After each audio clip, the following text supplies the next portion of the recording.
عمر فاروق رضی اللہ تعالیٰ عنہ کا مبارک زمانہ ہے. حضرت عمر نے فوج بھیجی ایران کے حکمران کے ساتھ جہاد کرنے. ایران کے بادشاہ نے 2 عیسائی جاسوس بھیجے. کہنے لگا ذرا پتہ تو کرو مسلمانوں کا رات کا طریقہ کیا ہے, میں صف بندی کراتا ہوں. وہ ساری رات صف بندی کراتا رہا. 2 جاسوس آئے مسلمانوں کی معلومات کرنے.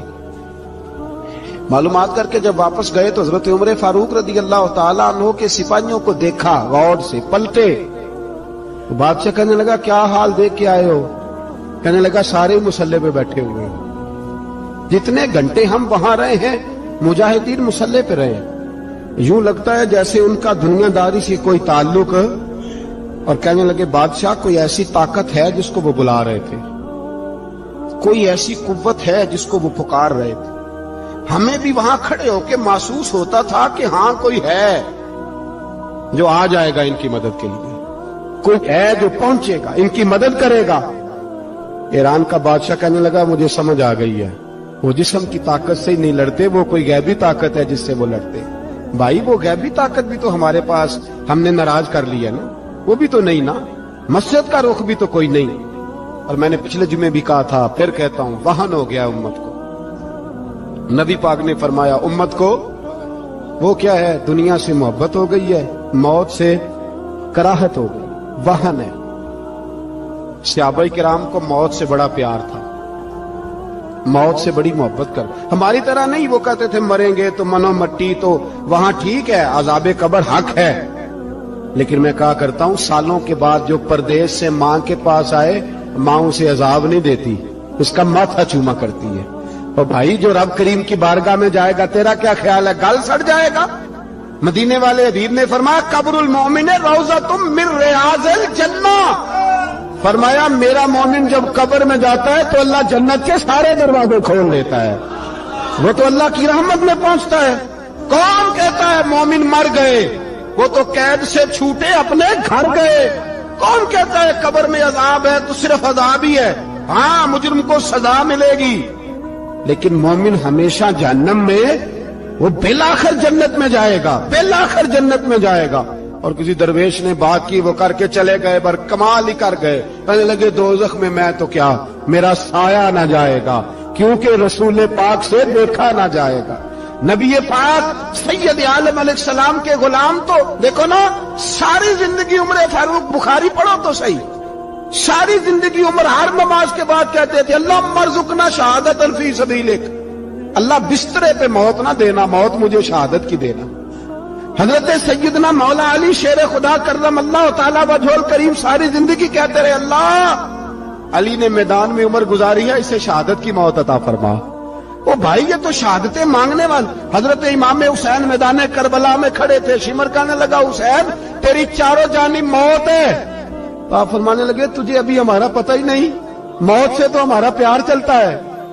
اور فرمایا یہ شہادت تو ہمارا پیچھا کرتی ہے, پہنچ جاتی ہے جہاں ہم ہوتے ہیں. موت سے ڈر آ رہا ہے, مسلمان کا مرنے کو دل نہیں کرتا, ورنہ وہ اتنی بڑی کوٹھی میں کون رہے گا. مرنے کو دل اس لیے نہیں کرتا کہ وہ جو 6 کروڑ 10 کروڑ ڈالر لوٹ کے رکھے, مر گئے تو کھائے گا کون. وہ فقیر فاقہ مست تھے, ان کا گھر ہی کوئی نہیں تھا, ان کے بینک بیلنس ہی کوئی نہیں تھے. وہ کہتے تھے گھر ہمارا ہے وہ جو ہمارے رب نے تیار کیا ہوا ہے, ہمارا بینک بیلنس ہے وہ جو ہمیں جنت میں جا کے ملے گا. ان کا تو یہ کھاتا ہی کوئی نہیں تھا, اس لیے وہ شہادت کی. حضرت عمر بن جموع رضی اللہ تعالیٰ عنہ میدان احد میں 4 بیٹے لے کے آئے. کتنے بیٹے بول کے بتائے؟ 4 بیٹے لے کے عمر بن جموع آئے, اور خود ایک ٹانگ سے لنگڑے سے آپ ہیں, ٹانگ چھوٹی ہے. حضور کے سامنے کھڑے ہوئے کہا محبوبہ میرے 4 ہی تھے, میں 4 لے آیا ہوں, قبول کر لیں. تو حضور نے فرمایا تو کیوں تلوار اوڑے آیا ہے, یہ تو نے کیوں گلے میں اسلحہ ڈالا ہوا ہے؟ کہا یا رسول اللہ میں نے بھی تو جانا ہے نا. تو حضور نے فرمایا 4 بیٹے جو ہیں. تو حضرت عمر بن جموع نے بات کی, صحابہ کہتے ہیں ہم لبوں سے مسکرا رہے تھے, آنکھوں سے رو رہے تھے. کیا عجیب انداز ہے. حضور نے فرمایا عمر 4 بیٹے جو آ گئے تو رہنے دے. حضرت عمر رو پڑے, کہنے لگے محبوبہ کیا لنگڑے جنت میں نہیں جائیں گے؟ کیا حضور میں لنگڑا ہوں تو میرے لیے جنت کوئی نہیں؟ میرے حبیب پاک سید عالم صلی اللہ علیہ وسلم نے فرمایا عمر تو ضرور جنت میں جائے گا. کہا محبوبہ پھر بچے بعد میں جائیں گے, میں پہلے میدان میں جاؤں گا. ایک بی بی 4 بیٹے لے کے آئی احد میں,